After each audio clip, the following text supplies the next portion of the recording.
जैसे कि हमने अभी तक आपको देश के अन्य अन्य राज्यों में, अन्य अन्य ज़िलों में प्रोटेस्ट होते हुए दिखाया अपनी खबरों में, वैसे ही अग्निपथ प्रोटेस्ट दिल्ली तक पहुंच चुकी है। दिखाएंगे हम आपको तस्वीरों में। ये दिल्ली राजधानी तक पहुंची प्रदर्शन की जांच। आईटीओ पर युवकों ने किया जमकर प्रदर्शन। अग्निपथ स्कीम के खिलाफ किया प्रोटेस्ट। पुलिस ने लिया सबको हिरासत में। आपको दिखाएंगे तस्वीरों में, जहां की देश के अन्य अन्य क्षेत्रों में प्रोटेस्ट की वारदातें सामने आ रही हैं।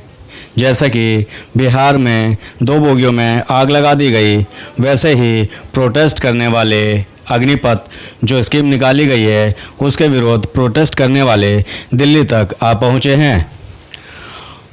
और यह दिखाएंगे हम आपको तस्वीरों में लोगों को दिल्ली पुलिस हिरासत में लेती नज़र आ रही है।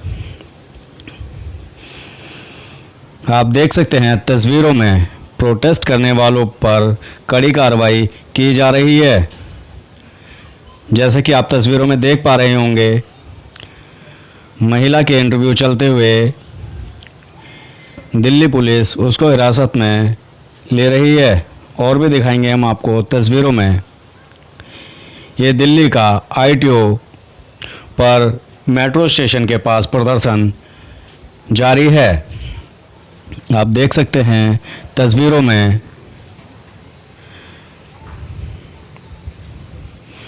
यह नारेबाजी करते हुए प्रोटेस्ट कर रहे हैं, जो कि अपनी ट्रेनिंग अभी तक चाहते थे कि वह फ़ौज में, आर्मी में या अन्य अन्य जगहों में उनको लिया जाए। जबकि प्रदर्शनकारियों का मानना यह है कि सरकारी नौकरियां अब नहीं हैं, 4 साल के लिए हम ट्रेनिंग में क्या करेंगे जा कर के। 1 साल ट्रेनिंग के दौरान निकल जाती है, 3 साल बचते हैं, 3 साल के बाद फिर वह बेरोजगार हो जाएंगे। लोगों का मानना यह है।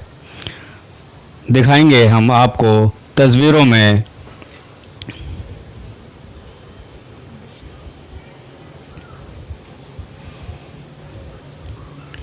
यह देख सकते हैं आप तस्वीरों में दिल्ली पुलिस हिरासत में लेते हुए प्रोटेस्ट करने वालों को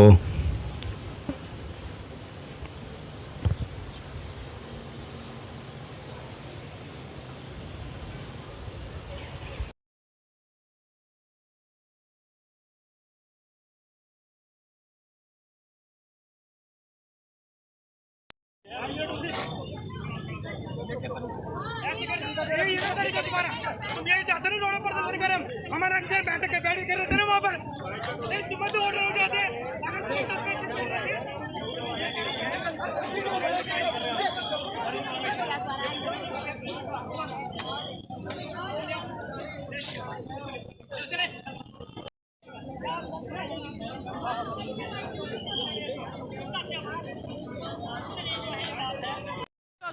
अग्निवीर करके इन्होंने जो रिक्रूटमेंट स्कीम निकाली है उसको वापस लिया जाए या उसमें संशोधन किया जाए, उसको दोबारा से संशोधित करके लाया जाए। हाँ, वो ठीक, वो गलत है। हिंसा करना बहुत गलत बात है, लेकिन अगर देश के युवाओं को जो है, अगर उनको सही चीज़ नहीं मिलेगी, बेरोजगारी से इतना यंग हमारा यूथ इतना ज़्यादा परेशान है बेरोजगारी की वजह से, तो वो उसके अंदर से निकलती है चीज़ें, इसलिए वो हाँ कर रहे हैं। वो गलत है, वो गलत है। हम भी उसको सपोर्ट नहीं करते हैं, गलत चीज़ को हम कभी सपोर्ट नहीं करते। लेकिन जो उनके साथ में हो रहा है, वो इतने सालों से बेरोजगारी चल रही है, हमारे कंट्री में बुरा हाल है, सरकारी नौकरियां निकल नहीं रही हैं, वैकेंसीज निकालते नहीं हैं, उसके अगेंस्ट उन्होंने आवाज़ उठानी ज़रूरी है। अग्निपथ में ये है कि देखो, अब 17.5 साल से उन्होंने कम कर दिया है, लेकिन 4 साल की जॉब के बाद तो फिर बंदा फिर रिटायर है, वो इतनी मेहनत करेगा, कड़ी वहाँ पे जाकर उनकी ट्रेनिंग होती है, साल भर में तो आपका सिपाही तैयार होता है। इतनी मेहनत करने के बाद वो 3 साल वो जॉब करेगा, 3 साल के बाद उसको निकाल दिया जाएगा, फिर वो बेरोजगार हो गया, रोड पे आ गया। तो ये इसकी कमी है कि वो 4 साल के बाद बेरोजगार हो जाएगा, उसकी अर्निंग खत्म हो जाएगी, फिर वो सड़क पे है, फिर उसका वही हाल है। ये आश्वासन भी तो दे सकती है।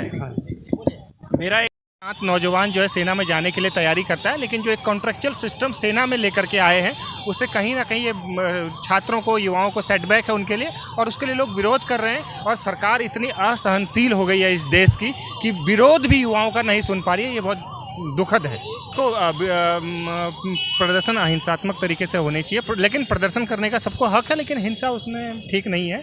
लेकिन सरकार, मैं कह रहा हूँ, हिंसा जब सरकार सुनेगी नहीं तो फिर उसके बाद छात्र हिंसा पर उतर आए हैं। हिंसा नहीं होनी चाहिए, लेकिन सरकार को भी चाहिए कि वो कम से कम छात्रों को, युवाओं को सुने। सरकार में सहनशीलता नाम की कोई चीज़ नहीं है। 5 मिनट सरकार अपना विरोध नहीं सुन सकती है तो वो सरकार लोकतंत्र को कहाँ से सहन कर पाएगी। मोदी सरकार लोकतंत्र विरोधी सरकार है, वो अपने खिलाफ 2 शब्द नहीं सुन सकती है। और ये भी इस तरह के विरोध अभी दिल्ली में होना शुरू हुए हैं। हम उम्मीद करते हैं कि अपनी मांगों को लेकर के, जायज़ मांगों को लेकर के यूथ दिल्ली नहीं पूरे देश में सड़कों पर आएगा और इस योजना को रद्द करवाएगा। से ट्रेंड होकर निकला है, उसको आप पुलिस के अंदर जॉब दें, उसको CISF में देंगे। आप लिख के क्यों नहीं दे सकते इस बात को? किस बात की दिक्कत है सरकार को? आप एक आर्मी का बिल्कुल अलग कल्चर है, आदमी वहाँ से निकलता है ट्रेंड होकर और फिर वो सिविल में बिल्कुल जल्दी से रह नहीं पाता।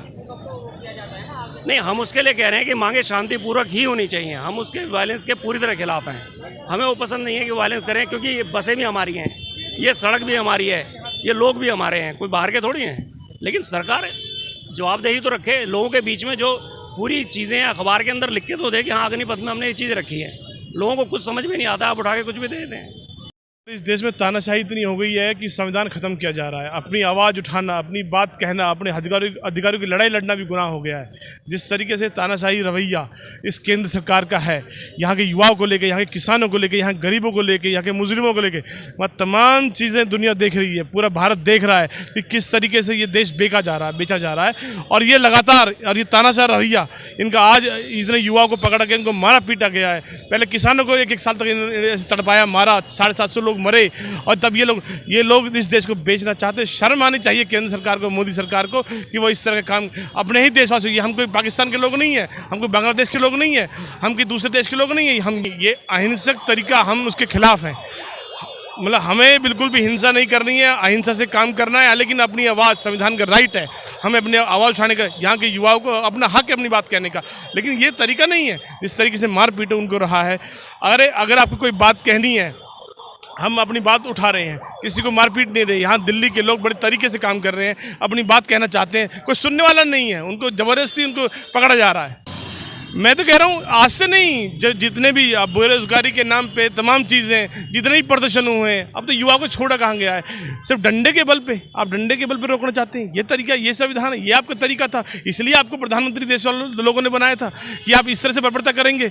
जो लोग मुजरिम हैं, जो लोग भारत का पैसे लेके भागे, उनके खिलाफ कुछ नहीं, लेकिन यहाँ के जो नागरिक अपना हक मांग रहे हैं, रोटी की लड़ाई लड़ रहे हैं, आप उनको परेशान कर रहे हैं, मार रहे हैं, पीट रहे हैं उनको। अग्निपथ अगर उनको रखना है, अरे एक बात कहिए, कम से कम एक बच्चे को जो 4 साल की नौकरी के बाद वो क्या करेगा, उसका प्लान बताइए आप। उसके 4 साल बाद भविष्य से क्या होगा, उसका कोई प्लानिंग है? 140 करोड़ का यहाँ देश की आबादी है, उसको आप एक यूज़ करके फेंकना चाहते हो, वो क्या करेगा? उसकी कोई नेक्स्ट पॉलिसी अगर है तो बताए देश को।